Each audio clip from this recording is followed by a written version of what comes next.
Hello, everyone, and welcome to Future News Daily, where I bring you the latest advancements in technology, longevity, science, medicine, and AI.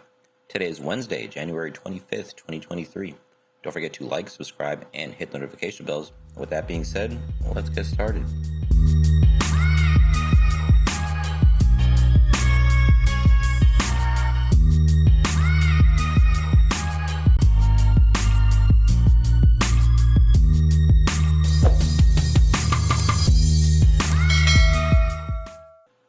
First up, can ultrasound waves rejuvenate aging cells? According to a recent publication in New Scientist, they do. Ultrasound therapy could stop or even reverse the aging process. Findings suggest that we may be able to turn back the clock on aging human cells by exposing them to low-frequency ultrasound waves, which restart cell division in senescent zombie cells that would have damaged tissues around them, triggering cell dysfunction and disease. The research on older mice found that their older cells became reinvigorated, which helped the animals to run faster and further. The treatment was reported to even have cured one of the animals' hunched backs after it worsened initially. Findings suggest that the potential to ward off frailty, and a clinical trial is being planned to investigate whether the technique is safe and if it can combat age-related diseases.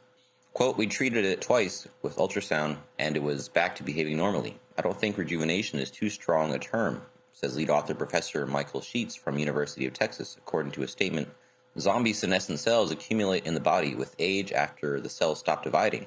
When this happens, they can secrete toxins that cause inflammation, which damages other cells and tissues around them. This has been linked to many age-related diseases such as Alzheimer's disease and arthritis. Most studies investigate ways to flush out dead cells, but this study is one of the first to show how damaged, dead, and dying cells might be revived. According to University of Texas researchers, low doses of ultrasound waves were found to make senescent cells from humans and monkeys resume the dividing process and stop producing secretions that contaminate their healthy counterparts. After around 15 divisions, human skin cells will typically begin to wear down. The researchers report the cells reaching 24 divisions with no signs of abnormalities. Mice were placed in warm water just deep enough to cover half of their bodies, as ultrasound waves lose less power traveling through water than air. The frequency used was less than 100 kilohertz, which is far below the 2000 or so frequency used for medical imaging. After treatment, the animals were observed to perform better in physical testing compared to untreated controls. Additionally, fluorescent dyes were used to illuminate senescent cells, revealing decreased proportions in the kidneys and pancreas.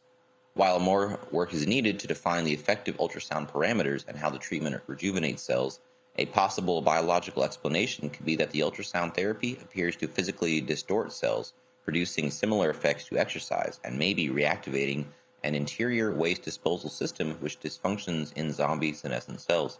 Quote, "Is this too good to be true?" is the question I often ask. We are examining all aspects of it to see if it really does work, Professor Sheets explains.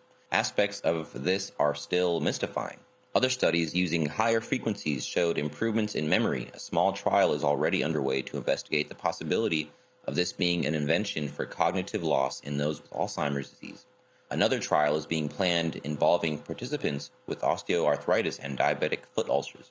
This is very similar to the article that I did about them replicating electromagnetic wave signature of these drugs and using it just the waves to actually heal people or whatever, have the same effects of the drugs. So it seems that a lot can be accomplished with simply waves in many different forms and frequencies.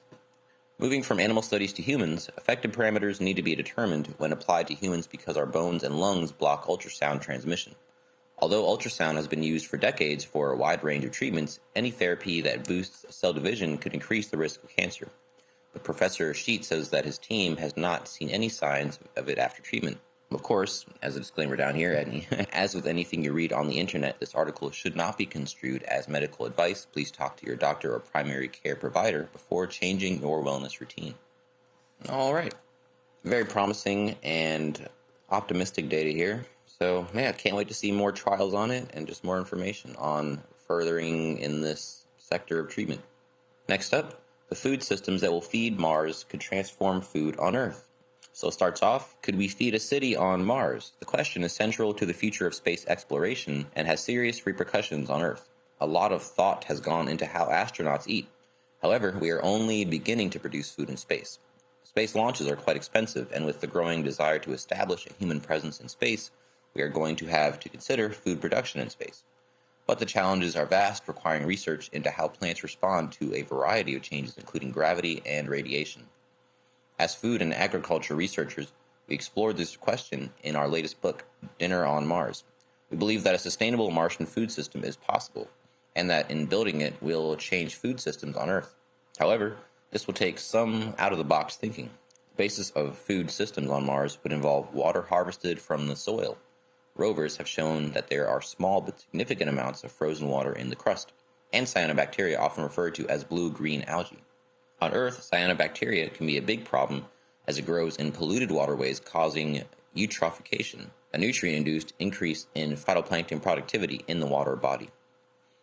On Mars, however, cyanobacteria can use the carbon dioxide in the atmosphere and grow on the sandy, inorganic, and toxic regolith, the layer of loose rock and dust covering bedrock, which they're also trying to use for 3D printing, by the way.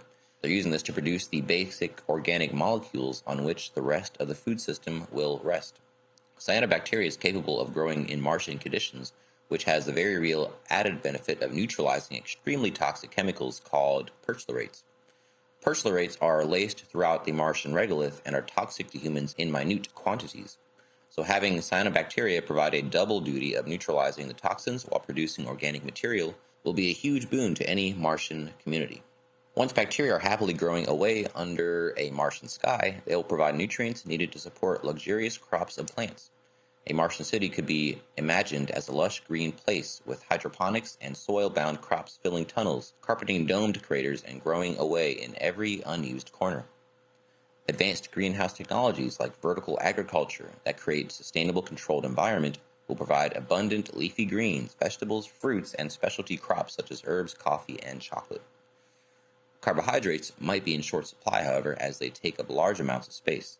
Our grain consumption is likely to be lower on Mars, though legumes and grains will still appear in Martian diets in smaller quantities, reflecting what can economically be produced on site. All plants on Mars will also play key roles in oxygen generation, water recycling, and the provision of raw organic material for manufacturing. These technologies are also valuable on Earth as we attempt to shorten supply chains and improve the availability of healthy fruit and vegetables in the winter months. So the question is asked, meat on Mars. Animal agriculture is notoriously inefficient. On Earth, billions of domestic animals threaten natural biodiversity, contribute to climate change, and suffer from needless animal cruelty. Animal-based systems will not be viable on Mars, but protein could be abundantly produced through cellular agriculture and precision fermentation. Precision fermentation involves creating proteins by utilizing modified yeasts, fungus, and bacteria that consume starches and sugars. On Mars, this will largely come from food waste and turn them into desired proteins. Last section here, reducing inefficiencies. Imagining what agriculture could be like on Mars is a fascinating project, but it's when we think about how these technologies may affect life on Earth that this topic becomes extremely serious. This is because on Mars, where each gram of organic matter, millimeter of water, and photon of solar energy is scarce, there can be no inefficiencies. The waste products of one part of the system need to be deliberately used as inputs into another part, such as using the dead cyanobacteria as a growth medium for later parts of the food system. More than the technologies themselves, it may be the mindset of building a Martian food system that will change how things are done here on Earth, where 1/3 of all food is thrown away. Our excitement about food technologies comes through in Dinner on Mars, but we are not techno-optimists. Technology isn't a panacea, for example. Technologies like vertical farming reduce the need for farmland. The policies are required to ensure that the land will not just be paved over. We also need to be mindful of the negative impacts of technologies and be sensitive to how people's livelihoods may need to change and adapt. Helping manage this transition and minimize disruption is another important area for policy. Technologies unlocked by Mars, together with equitable policies, could place us on a much more sustainable trajectory on Earth. That is the thing that a lot of people don't think about with space exploration. I know we've all heard people talking about, we're wasting time thinking about stuff in space when we have problems here on Earth. First, that kind of lends to a misunderstanding that it's not a symbiotic, like it's all one thing. Like space is not a separate You know what I'm saying? We're in space right now. Not to mention that some of the most important technologies, if not the most important technologies that we have and still use right now, would not have been if it weren't for space exploration. So, yeah, just kick that thought out of your head because it is irrational, for lack of a better term. Moving on. Scientists say a new brain-computer interface lets users transmit 62 words per minute. So a team of Stanford scientists claim to have tested a new brain-computer interface that can decode speech at up to 62 words per minute, improving the previous record by 3.4 times. So that's a pretty big improvement from the previous iteration. That'd be a massive step towards real-time speech conversation at the pace of natural human conversation. As detailed in a yet-to-be peer-reviewed paper, so again, yet to be peer-reviewed, keep that in mind, the team of Stanford scientists found that they only needed to analyze brain activity in a relatively small region of the cortex to convert them into coherent speech using a machine learning algorithm. The goal was to give those who can no longer speak due to ALS or stroke their voice back. While keyboard-based solutions have allowed those with speech paralysis to communicate again to a certain degree, a brain-based speech interface could speed up the decoding significantly. Quote, here we demonstrated a speech BCI, brain-computer interface, that can decode unconstrained sentences from a large vocabulary at a speed of 62 words per minute. The first time that a BCI has far exceeded the communication rates that alternative technologies can provide for people with paralysis, for example, eye tracking. In an experiment, the team recorded the neural activity of an ALS patient who can move their mouth but has difficulties forming words from two small areas in their brain. Using a recurrent neural network decoder that can predict text, the researchers then turned these signals into words, and at a surprisingly fast pace. They found that analyzing these orofacial movements and associated neural activity was, quote, likely strong enough to support a speech BCI despite paralysis and narrow coverage of the cortical surface. But the system wasn't perfect. The error rate of the researchers' recurrent neural network decoder was still about 20%. So 80% accuracy, still pretty good up there. Quote, our demonstration is a proof of concept that decoding attempted speaking movements from intracortical recording is a promising approach, but it is not yet a complete clinically viable system, the researchers admitted in their paper. To improve their system's error rate, the scientists proposed probing more areas of the brain while also optimizing the algorithm. So it seems like that is the next frontier in a lot of researchers' minds, is the mind. So I feel like there's a lot of risks here that aren't being discussed because we don't know what we don't know. And there's so much that we don't know about the brain because it's so complex. You know, it's kind of like prodding around in something that you really don't know much about. You know, like digging your hand in some mystery bag, and you know, half the things are good and half of them might bite your hand. Anyway, the last up for you guys today. Scythe Robotics raises $42 million to scale autonomous lawnmowers. So Scythe Robotics, a Colorado-based developer of autonomous lawnmowers for the professional landscape industry, so not retail, mind you, raised $42 million in Series B financing. So Series B, they're already pretty far along. Series A tends to be that hurdle where you know you're pretty much going to make it if you've gotten to your Series A. So Series B, that much more solidified.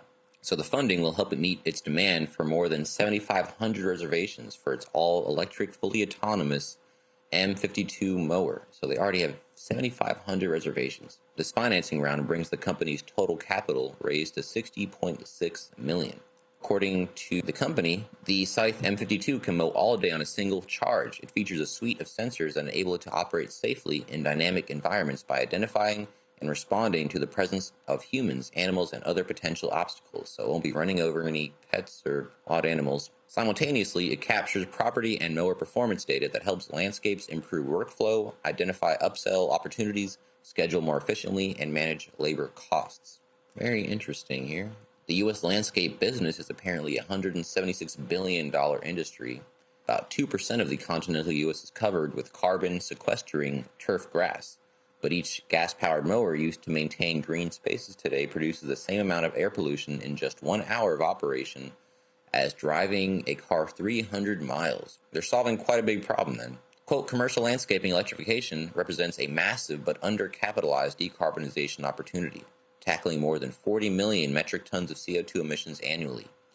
By combining cutting-edge robotics with a purpose-built electric platform, Scythe is delivering a no-brainer value proposition that unlocks the economics of electrification while also alleviating unprecedented labor constraints.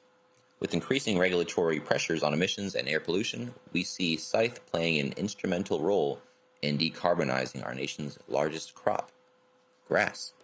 So they do have a pay-as-you-mow pricing model that it said aligns with the objectives of landscape contractors to decrease mowing costs and maximize uptime. The autonomous mower has already been deployed to customer operations in Texas and are currently rolling out to customers in Florida. It's very promising here. See if we can get a quick clip of this thing in action. So yeah, it is just going by itself. Seems to be pretty fluid, going around trees, etc. Yeah, this is that's the future right there, guys. Oh, and here's, so that is what the lawnmower is seeing, if you caught that right here. So pretty good field of view. So yeah, they didn't say how much this is going to cost. I would assume, I'm not sure how much those things cost. What, $10,000, $20,000, $30,000? Pick a number, basically. Anyway, still very promising. Going to save a lot of emissions, save a lot of money, save on labor costs. Win-win-win across the board. Of course, that is the last article I have for you today. Don't forget this video is for educational purposes only. I will never recommend any investments. Solicit your time or money, attempt to contact you on any other platform, or own any rights to the information within this content. With that being said, thanks for tuning in, and I will see you in the next one.